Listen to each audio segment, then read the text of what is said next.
We're a couple of days into Paris Air Show 2019 at Le Bourget. Now, one of the hot topics this week is the Future Combat Air System, a multinational program between France, Germany and Spain that was signed at the beginning of this week and was overseen by President Emmanuel Macron. Now, we're all aware after Farnborough last year with Tempest about perhaps technology demonstrators being smoke and mirrors political standpoints. Tim, do we think this will fly, and when?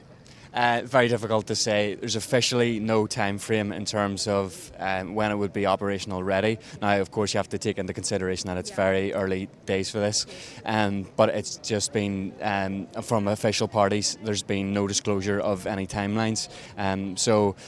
We do know, though, that Airbus and Dassault are the big heavyweights from industry involved in this. Thanks, Tim. Richard, F-35 has been dominating the headlines before Paris. Any update on that? Not really any updates. Lockheed Martin officials would have prepared for Paris Air Show with an awful lot of good news, and there has been some good news with the program on the whole with regards to the cost per flight hour. Currently selling about $35,000 per flight hour. They're looking to drop that to $25,000 per flight hour by 2025. Probably not achievable, but we'll see. Also, the cost to purchase the platform has dropped below $80 million, and that's been achieved 1 year ahead of schedule. Should have been done next year, but done this year. So, obviously, all that's been put into shadow, of course, by Exception PCB's revelation about its Chinese ownership. Lockheed Martin officials, again, they just batted back my questions with the same statements that have been released over the past week, but might have something to do with, the sort of the F-35 program kind of ties into what we've seen down at TAI. Tim, no?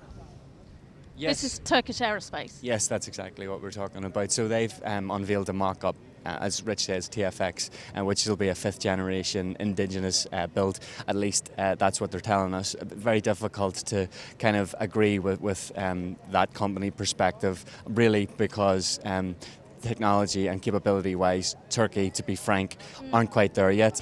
So I think the jury's out on whether they'll actually be able to do it, and that's mainly because in terms of technology capability, there seems to be some question marks around whether the supply base would be able to achieve this. Thank you, Richard and Tim, for your insight this week into Paris Air Show. If you'd like to read more of Tim and Richard's news coverage this week, please visit our website, shephardmedia.com.